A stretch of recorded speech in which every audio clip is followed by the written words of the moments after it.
Merhaba Küt TV'nin araştıran insanları. Daha önceden de küresel bir salgın hakkında pek çok video yapmıştım. O günlerden bugünlere geldiğimizde ise yaşanan olaylar konunun nedenli ciddi olduğunu ve küresel bir kaosa ne kadar yaklaştığımızın adeta habercisi gibi.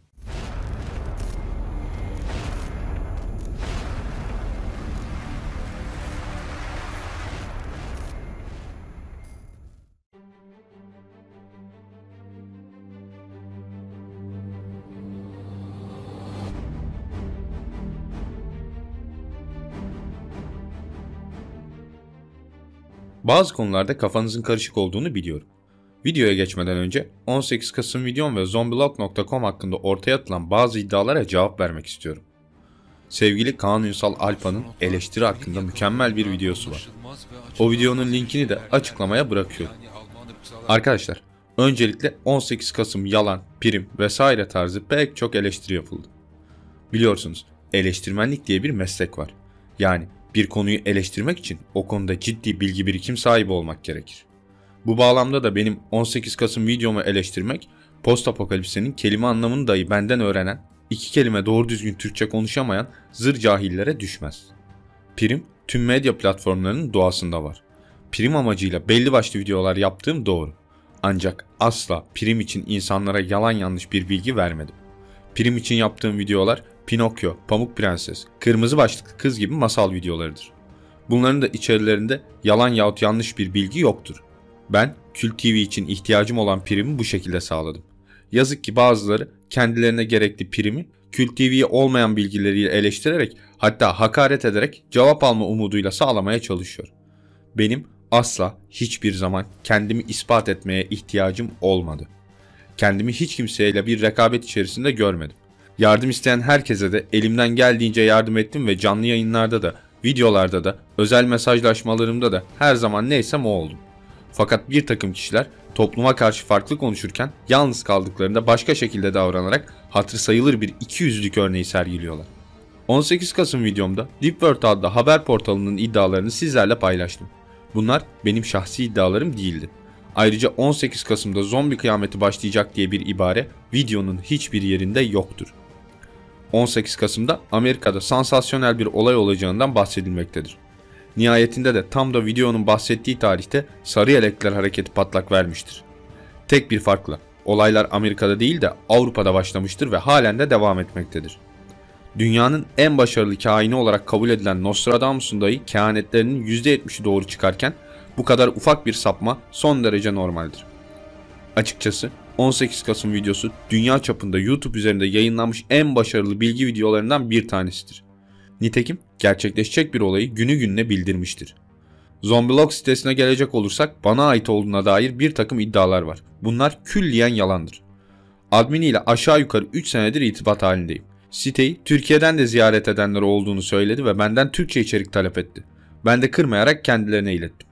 Bu bağlamda Kült TV'ye özel bir menü açtılar. Bu siteye de bir takım eleştiriler yapılıyor. Açıkçası irtibatım olmasına rağmen ben de çok fazla tanımıyorum. Admini eski bir Amerikan deniz piyadesi ve birçok sıcak bölgede görev yapmış, kriz konularında deneyimli bir kişi. Ayrıca 350 bin dolar civarında post apokalipsi için yatırım yaptığını biliyorum. Ben de bir sığınak projesi için vakti zamanında kendisiyle fikir alışverişinde bulunmuştum. Sayaç sürekli sıfırlanıyor ancak zombi kıyameti başlamıyor diyen arkadaşlar yeterli bilgi birikimleri olmadığı için konuyu derinlemesine göremiyorlar.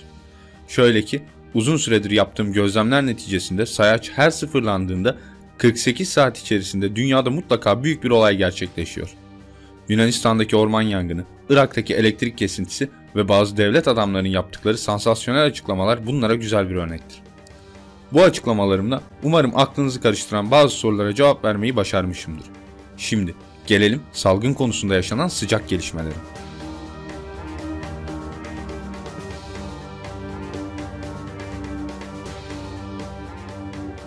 Eylül 2018 tarihinde Deep Web'e 30 dakikalık bir video yüklendi. Bu videoda FEMA kamplarında güvenlik görevlisi olarak çalışan birisiyle röportaj yapılıyordu. Görevli özetle idam mahkumlarının resmi evrakta ölmüş gibi gösterilerek FEMA'ya ait tesislerde geliştirilen bir takım virüsler için kobay olarak kullanıldığını anlattı.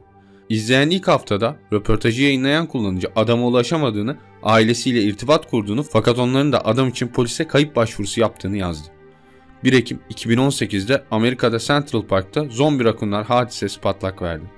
Bilinmeyen bir virüs rakunları çılgına çeviriyor ve zombi gibi davranmalarına sebep olarak sonunda öldürüyordu. O zamanlar Instagram'da bunun bir deneme olduğunu ve yakında başkaca hayvanlarda da bu tarz denemelerin yapılacağını açıklamıştım. Park karantinaya alındı ve tüm rakunlar yok edilerek virüs ortadan kaldırıldı. Tüm bunlar yaşanırken Afrika'dan da sık sık salgın haberleri geldi. Günümüze gelelim.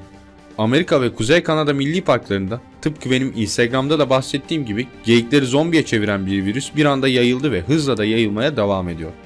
Virüs salya yoluyla bulaşıyor ve otobur geyikler bir anda hemcinsleri de dahil et yemeye başlıyor. Ayrıca şuurlarını ve doyma hislerini de kaybediyorlar. İlk 3 günde 3 büyük milli park karantinaya alındı bile. Amerikan Salgın Önleme Merkezi yaptığı ilk açıklamada virüsü tanımlayamadıklarını söylediler. Sonrasında ise 40 senedir geyiklerde üremiş genetik bir hastalık olduğunu, başkaca hayvanlara da bulaşmaya başladığını ancak insanlara bulaşıp bulaşmayacağını henüz bilmediklerini açıkladılar. Ancak bu açıklama bilimsel çevrelerce gülünç bulundu. Nitekim 40 senedir olan bir virüsün bir anda aktif olup bir salgına sebebiyet vermesi, ayrıca 3 günde mutasyona uğrayarak başka hayvanlara da bulaşmaya başlaması genetik olarak imkansızdır. Amerikan Salgın Önleme Merkezi'ne göre virüs ilk olarak 5 gün önce sadece 2 adet geyikte görüldü ve ardından birbirlerini ısırarak sayı kısa sürede binlere katlandı. Görgü tanıkları geyiklerin aynı filmlerdeki zombiler gibi davrandığını ve bunun çok korkunç olduğunu söyledi. Ayrıca salgının gerçekleştiği bölgelerde esrarengiz FEMA karavanları ve mobil laboratuvarları da sık sık görülüyor. Oralara mangal yakmaya gitmediklerini de tahmin edersiniz. Amerikan Salgın Önleme Merkezi'nin yaptığı bu açıklamaları unutun. Çünkü hepsi çöp. Olayların ardında çok daha büyük bir şey var. 2002 yılında Nobel Tıp Ödülü kazanan Amerika'nın önde gelen biyologlarından Howard Robert Horwitz virüsü yakinen inceledi ve tüm bilim dünyasına kinayeli bir soru sordu. Madem bu virüs iddia edildiği gibi 40 sene evvel doğada peyda oldu, genetik kodlaması neden Afrika'da son 5 yılda gözlemlenen salgınlar ve Central Park'taki rakunlarda tespit edilen virüsünkiyle aynı? Bu soru aslında bir soru değil, kocaman bir cevaptı. Ortada dünyanın çeşitli bölgelerinde zaman zaman görülen bir virüs var ve her görüldüğünde de temelde aynı virüs olmasına rağmen bir takım değişikliklerle ortaya çıkıyor. Yani virüs laboratuvarlarda update edilip yeni varyasyonları deneniyor.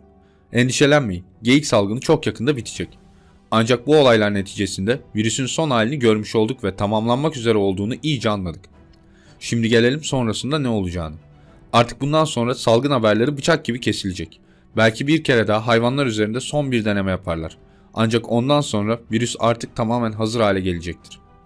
Unutmayalım ki yavaş yavaş kusursuz hale getirilen bu virüs henüz nanoteknolojiyle de desteklenmedi. Tamamlandığı zaman bir de nanoteknolojiyle programlandığında işte o zaman kaosu bekleyin.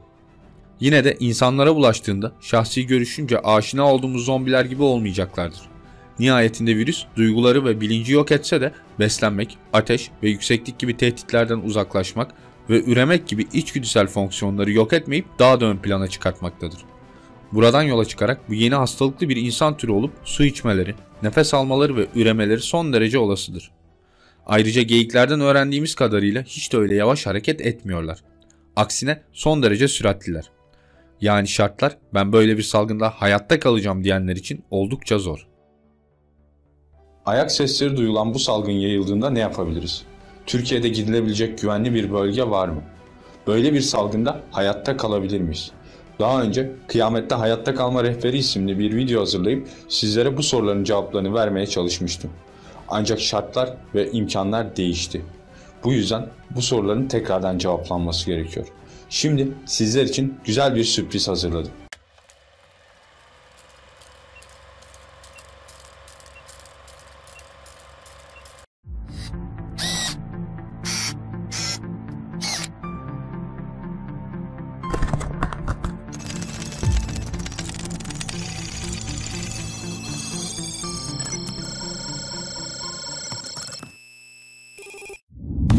Merhaba Kült TV'nin araştıran insanları. Ben Tuncer Merez. Maalesef ki son zamanlarda artan zombi istilası söylentileri ve ortaya çıkan akıl almaz görüntüler beni de oldukça endişelendirmeye başlamış durumda. İnsan ister istemez böyle bir durumla karşılaşırsak ne yapmalıyız diye düşünmekten kendini alamıyor. Eğer zombilerle yüzleşmek zorunda kalırsak hayatta kalabilmek adına neler yapabiliriz? Gelin bir göz atalım. Diyelim ki salgın başladı. Zombiler geldi. Korkmayı bir kenara bırakın ve acilen düşünmeye başlayın. Çünkü yapacağınız planlar sizin geleceğinizi belirleyecek. Öncelikle evlerinizden dışarı çıkmayı unutun. Fakat evdeyken güvende olduğunuzu sanmayın. Çünkü 10. katta bile olsanız zombiler hemen her yere ulaşabileceklerdir. Kendinize bir barikat yapmalısınız. Kapınızın zili çaldı. Endişelenmeyin. Zombiler zile basmaz. Çok sevdiğiniz komşunuz sizden yardım istiyor. Kapıyı açmadan önce delikten bakarak komşunuzun ısırılmamış olduğundan emin olun. Sonra içeri alın. Çünkü bu noktada komşu komşunun külüne muhtaçtır sözü hayat bulacak. Nedeni stok yiyeceğe ihtiyacınızın olacak olması. Komşunuz yaşlıysa daha şanslısınız. Muhtemelen evinde torba dolusu antibiyotik ilaç, ağrı kesici, vitaminler ve sargı bezleri olacaktır. Kapının arkasına ne kadar eşya varsa yığarak açılamayacak duruma getirin. Sonra sosyal medyadan ve televizyondan son durumu takip edin. Hükümet büyük olasılıkla açıklama yapacaktır. Böylece nereleri daha güvenli durumda fikir sahibi olabilirsiniz. Bu arada ailenizi ve arkadaşlarınızı arayın ve güvende olduklarından emin olun. Şayet cevap vermiyorlar ya da telefonun diğer ucundan ilginç çiğneme tarzı sesler geliyorsa, üzgünüm. Bunun ne demek olduğunu biliyorsunuz. Fakat cevap verirlerse güvenli bir yerde buluşmaya çalışın. Umarım evinizde deri ceket, deri pantolon ve deri eldiven tarzı giysiler vardır. Çünkü sizi ısırıklardan koruyacak en iyi kıyafetler bunlar olacak. Kazak ve tişörtlerden uzak durun. Geldik yiyecek meselesine. Eğer öğrenci evindeyseniz muhtemelen zamanınız daha dar olacak. Bir an önce güvenli yoldan bir süpermarkete ulaşmaya çalışın. Protein ve karbonhidrat ağırlıklı yiyeceklere yönelin. Az tüketip sizi uzun süre ayakta tutabilecek besinler olacak. Buzdolabı olmadan uzun süre dayanabilecek yiyeceklerden alın. Makarna, pirinç ve konservelere yönelin. Tabii suyu da unutmayın sakın. Bir saniye ya. Neden alışveriş moduna girdiniz ki? Siz en iyisi marketin kapılarını sıkıca kapatıp sağlama alın ve koca süpermarkette yaşamaya devam ederek benim çocukluk hayalimi gerçekleştirin. Umarım marketin içerisinde ecza bölümü vardır. Geldik silahlanmaya. Büyük bir süpermarketteyseniz bahçe malzemeleri bölümüne gidip balta, çekiç tarzı aletler edinin. Küçük bir marketteyseniz bıçak, makas ne bulursanız alın yanınıza. Olası bir market istilası sırasında zombilerin kafalarına hedef almayı unutmayın. Eğer zenginseniz ve babanızın bir yatı varsa kral sizsiniz. Zombilerin yüzemediğini hatırlatayım. Saklandığınız yerde hala internetiniz varsa ve telefonunuz yanınızdaysa mutlaka YouTube'da Kült TV ve beni takip etmeyi unutmayın. Çünkü muhtemelen canlı yayın açıp sizlerle irtibat halinde olacağızdır.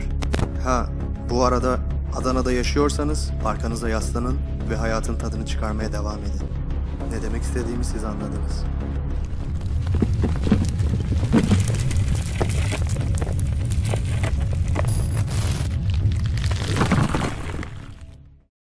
Tüm soru, görüş ve önerileriniz için bana Instagram hesabımdan ulaşabilirsiniz.